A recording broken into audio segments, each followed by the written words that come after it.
Hello, everyone. I just want to first start by saying I'm a survivor of a 3-year-long relationship with a covert narcissist, maybe even a sociopath. The jury's still out on that one, but definitely he checked all the boxes for narcissism.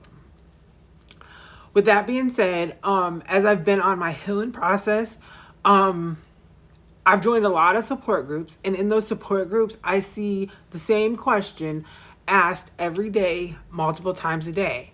And that question is, can the narcissist change, or can you save the narcissist? And I've spent probably the last almost year, maybe a little over a year, just researching narcissism, trauma bond, all of the things that come along with narcissism. And I just wanted to address this issue.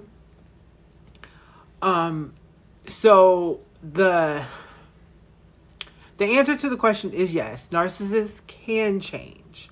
But the only way a narcissist can change is if they have a total narcissistic collapse. This means that they would not be able to get supply from anyone. And that's very, very unlikely. They're so good at manipulating that it would be very rare that they lose all their supply at the exact same time. That their supply would be you, their family, their kids. Everyone would have to realize that they're enabling this person at the exact same time and cut them off. Otherwise, they're not going to have a collapse. That would be the only way for them to have a collapse. Now, with that being said, one thing that is not going to help them change is you not going no contact. You have to go no contact for them to change, or even have the opportunity to change. As long as you're there enabling them, they're not going to change. Not only are they not going to change, but you're going to stay stuck in the trauma bond even longer. And you're going to have a harder time healing. So no contact is the only way to get the narcissist to change, or even hope for them to change. They're not going to just one day realize they treated you so badly, even though you may try to tell them like, hey, you're treating me bad, you're hurting me. They don't have empathy. So therefore, they don't even understand the depths of how what they're doing is hurting you. They would think like it's just like when they're hurt. And it's not, because we feel things like a normal human being where they do not.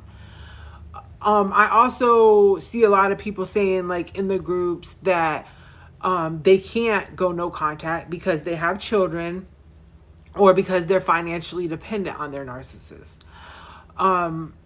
For the children aspect, I get not going no contact, go gray with rock, but definitely leave the relationship.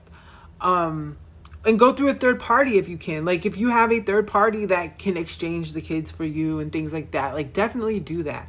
Because a lot of people stay because we have this ideal of not only how the relationship could be, or trying to get back those first couple months that we had with them, but we also stay because we want this ideal family. You know, we want the father, the mother there, and we just want the ideal family.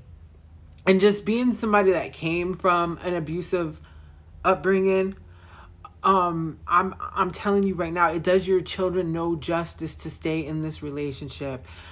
As somebody, like my father was abusive to my mother, and I actually grew up resenting my mother for not leaving the relationship. And even though my father was the abuser, I resented my mom, and I was like, why would you let somebody treat you like that? Why would you stay with somebody like that? And I never understood that until I got into this relationship and realized like what was going on with me and what a trauma bond is and things like that. So, I mean, in a way, like, okay, at least I got something out of this relationship, and like I can relate to my mother a little better, and I can understand like why she didn't leave, and just get her more now that I've been through it. But your kids, they're going to end up resenting you, and it's going to affect them. Like, even if it's not physical abuse, mental abuse, your children can tell when you're being mentally abused. They can tell. So it's doing them no justice